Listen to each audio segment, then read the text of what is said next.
Hey, what's up, guys, and welcome back to the channel. Listen, it's a new week, so we finally got that Fairy Tail chapter 490, and this was one I was definitely looking forward to. You know, with last week's chapter, it kind of left off in a way where we really didn't get too many answers, you know. At the end of that chapter, Eileen used her special power called Universe 1, and it really didn't give us too much, you know. The power just kind of happened, and that was the end of the chapter. So we had to wait a whole week to figure out what was going on. But look, luckily, you know, we finally got that chapter this week. So let's just jump right into it. All right. So before I even dove into this chapter, I definitely knew something was up, you know, just checking out the title. And they titled it Fairy Tail Zero. You know, and as Fairy Tail fans, we know that Fairy Tail Zero was definitely a reference to Mavis's backstory. Because, of course, you know, when they gave us the history of Mavis, they called it Fairy Tail Zero. So right off the bat, you know something from Mavis's past has to be included in this chapter. So, you know, I thought that was pretty dope. Now, what I didn't think was pretty dope was that, you know, as soon as we start, you just got Mavis who's looking for Kana, who really can't be found anywhere, you know, so she makes herself some clothes and she goes upstairs to find, lo and behold, Zeref just chilling under the Fairy Tail banner. So I'm like, right off the bat, what the fuck's up with that? Because you got Zeref just really hanging out, you know, legs crossed, having a beer, enjoying himself. And I'm kind of like, you know, where's the rest of the Fairy Tail Guild? Now, with the end of chapter 489, you know, I honestly thought that Universe 1 was going to be some kind of time magic, but it turns out in this chapter we learned that it's compression magic. And really, you know, for Eileen's part, that was actually a pretty good technique, you know, because what it did was it took every part of Fjord that had got caught in the light and really compressed it down so that, you know, buildings and really different areas of Fjord that were far apart were now close to each other. But not only did it do that, it also forced the army and the Fairy Tail Guild to really run into each other. It cut down the amount of space between each faction and really just forced them into a situation where now they can't avoid each other anymore. You know, this war has to happen. You know, there's no running, there's no turning back. It's got to happen. You know, things have to go, fights have to take place. You know, people have to die.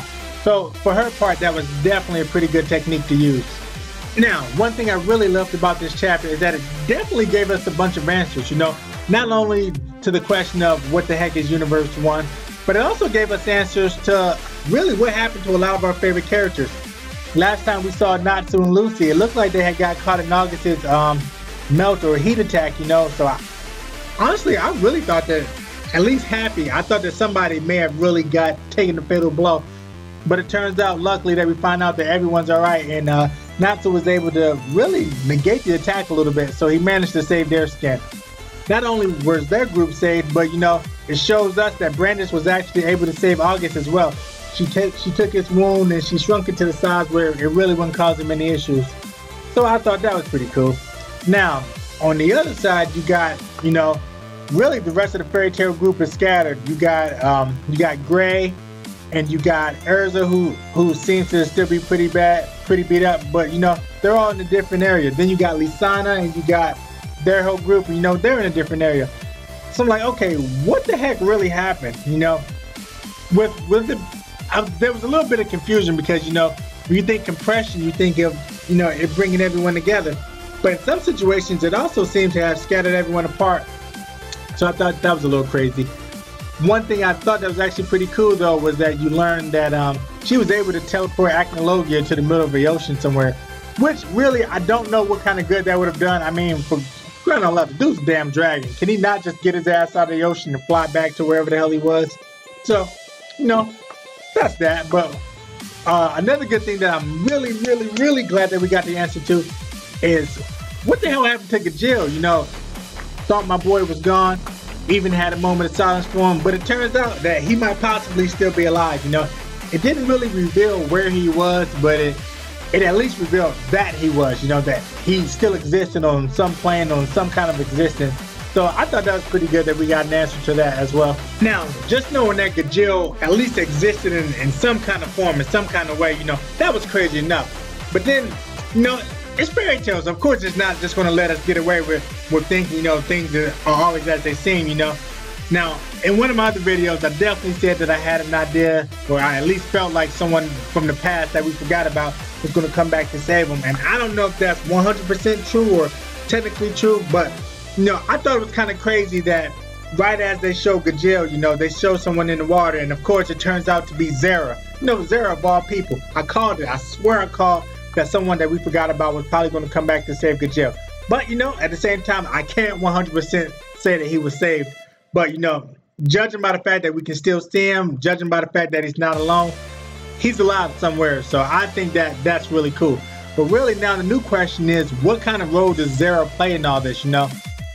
Because one, not only did I think she was gone, but two, didn't it turn out that she was like a spirit or something that was pretty much made up by Mavis, and that the real Zara actually died when Timber Island got attacked originally? So I have no idea what's going on, you know. But, you know, not gonna bitch and complain. That's classic fairy tale. That's what a fairy tale does, you know. Just when you think you got everything, just when you feel like you really understand what's going on, it throws some kind of weird ass wrench from left field that you never saw coming. So, you know, that's one of the things I love about this manga. So I'm definitely gonna, you know, roll with it, because as a fan, you know, I like shit like this. So hopefully you guys feel the same way. Now, wrapping this thing up, Fairy Tail has once again done what it does best, and it's left us with more questions, you know.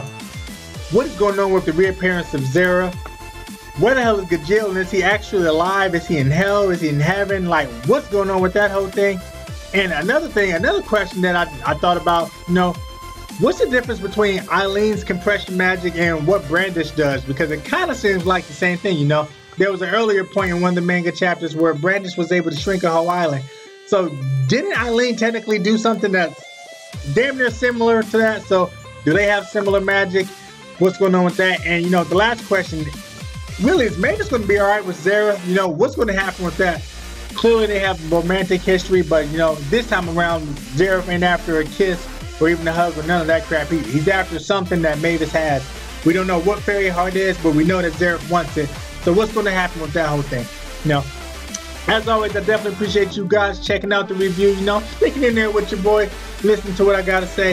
If maybe you guys have your own thoughts on the chapter, or maybe I didn't touch on something that you thought was important, or maybe, you know, you have your own way of seeing things, you know, let me know. Feel free to go ahead and comment. Let's chap that up, because I definitely love talking about that kind of stuff. Also, since you guys are already here, go ahead and hit that like button for me, because who the hell doesn't like thumbs up? Everybody likes thumbs up, you know. So go ahead and give me one if you enjoyed the video. Also, be sure to subscribe, because I definitely got some cool things. You know, I got some cool things in the works. Obviously, I do my manga reviews. Obviously, I do my anime reviews. You know, I do a little bit of gaming. But, you know, I got some other stuff outside of that I'm definitely going to start presenting too. So make sure you're around to check it out. As always, guys, I definitely appreciate you guys stopping in. Really glad you kicked it with me for this little bit. You know, I like the company. I like the company. So as always, guys, I'm your boy Heroes Come Back too. Peace.